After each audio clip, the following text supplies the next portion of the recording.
وزیراعظم کی اشکاباد میں عالمی رہنماؤں سے غیر رسمی ملاقاتیں۔ شہباز شریف روسی صدر پیوٹن اور ترک صدر رجب طیب اردوان سے ملے۔ وزیراعظم کی تاجک صدر امام علی رحمان اور کرگز صدر صادر جاپاروف سے بھی ملاقات ہوئی۔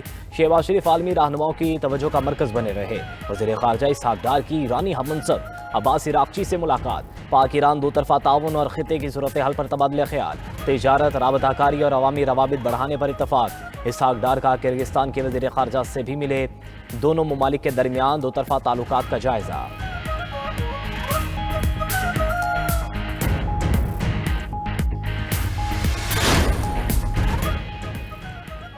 فیض حمید کو سزا کا فیصلہ ثابت کرتا ہے کہ کوئی آئین سے بالادست نہیں ہے۔ فیصلہ کسی سیاسی جماعت کی فتح نہیں، آئین اور قانون کی سربلندی ہے۔ فیلڈ مارشل نے ثابت کر دیا، فوج میں بھی کوئی آفیسر قانون کی خلاف ورزی کرے گا تو ایکشن ہوگا۔ وفاقی وزیر پارلیمانی امور طارق فضل چودھری کی نیوز کانفرنس، بولے بانی پی ٹی آئی اور فیض حمید کا گٹھ جوڑ تھا۔ فیض حمید نے اپنی آئینی ذمہ داری اور حیثیت کا غلط استعمال کیا۔ منتخب وزیر اعظم نواز شریف کو غیر آئینی اور غیر جمہوری طریقے سے ہٹایا۔ اس کے فیصلوں کا خمیازہ آج بھی ہمارا ملک بھگت رہا ہے۔ Chairman Peoples Party Bilawal Bhutto کا سیاسی جماعتوں کو اپنے دائرہ کار میں رہ کر سیاست کرنے کا مشورہ، بولے ملکی سالمیت کے خلاف چلنے والوں کے ساتھ آہنی ہاتھوں سے نپٹا جائے گا۔ بلاول بھٹو کو گورنر ہاؤس لاہور میں اہم ملاقاتیں ہوئیں۔ مختلف سیاسی جماعتوں کے رہنماؤں نے پیپلز پارٹی میں شمولیت اختیار کی۔ بلاول بھٹو نے پارلیمنٹیرین، سینئر صحافیوں، کاروباری شخصیات سے بھی ملاقاتیں کیں۔ ٹویٹ پر وزیر اعلیٰ پنجاب مریم نواز کے ویلکم نوٹ پر بلاول بھٹو نے جواب میں لکھا، میڈم وزیر اعلیٰ، پرخلوص استقبال اور مثبت رد عمل پر آپ کا شکریہ۔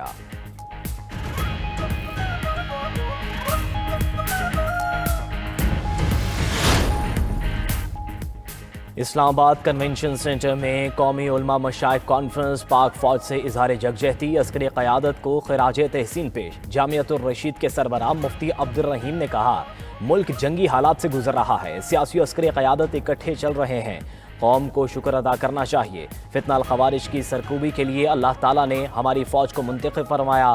خیبر پختونخوا اور بلوچستان میں خوارج مذہب کی بنیاد پر دہشت گردی کرتے ہیں۔ حافظ طاہر محمود اشرف نے کہا، وطن کی سرحدوں کی حفاظت سپہ سالار نے کرنی ہے۔ پیر حسن حسیب الرحمان بولے، پاکستان کے پاسپورٹ کو عزت کی نظر سے دیکھا جا رہا ہے۔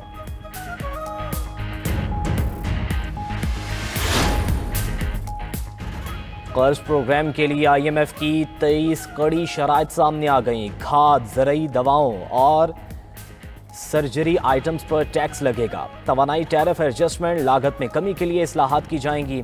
حکومت شوگر سیکٹر کو مکمل طور پر ڈی ریگولیٹ کرے گی۔ بجلی کے شعبے میں ٹیرف ایڈجسٹمنٹ جاری رکھے گی۔ توانائی کے شعبے میں تمام صوبوں کا بجلی اور گیس پر کوئی نئی سبسڈی نہ دینے پر اتفاق۔ آئندہ 2 برسوں میں ملک بھر میں تمام بڑے 40,000 retailers per point of sale system نصب ہوگا۔ کھاد اور کیڑے مار دواؤں پر ایکسائز ڈیوٹی 5% بڑھے گی۔ اعلیٰ قیمت والی میٹھی اشیاء پر ایکسائز ڈیوٹی لگے گی۔ اسٹیٹ بینک کوئی نئی قرض اسکیم متعارف نہیں کرائے گا۔ کرنسی کی قدر کو لچکدار رکھا جائے گا۔ وزیر اعلیٰ پنجاب مریم نواز سے نیدرلینڈز کے سفیر کی ملاقات۔ تجارت، سرمایہ کاری، زراعت، پانی کے انتظام، موسمیاتی تبدیلی، ٹیکنالوجیکل تعاون اور عوامی روابط کے فروغ پر تفصیلی بات چیت۔ اعلیٰ تعلیمی اداروں، ٹیکنیکل ٹریننگ، واٹر مینجمنٹ، تعلیم اور تحقیق میں ڈش تعاون بڑھانے پر اتفاق۔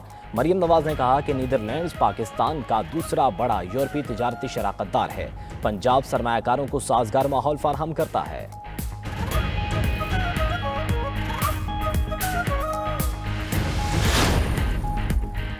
وزیر اعلیٰ سندھ سید مراد علی شاہ کی زیر صدارت زرعی شعبے سے متعلق اجلاس۔ زرعی ترقی، کریڈٹ اسکیمز اور ہاریوں کی معاونت پر غور۔ سندھ حکومت کا زرعی شعبے کی ترقی کے لیے جامع اصلاحات کا اعلان۔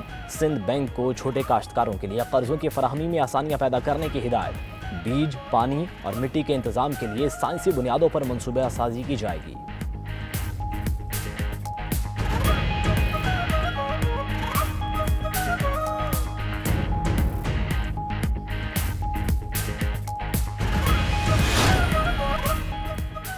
گڈز ٹرانسپورٹ اتحاد نے ہڑتال ختم کرنے کا اعلان کر دیا۔ حکومتی کمیٹی اور گڈز ٹرانسپورٹرز کے درمیان مذاکرات کامیاب۔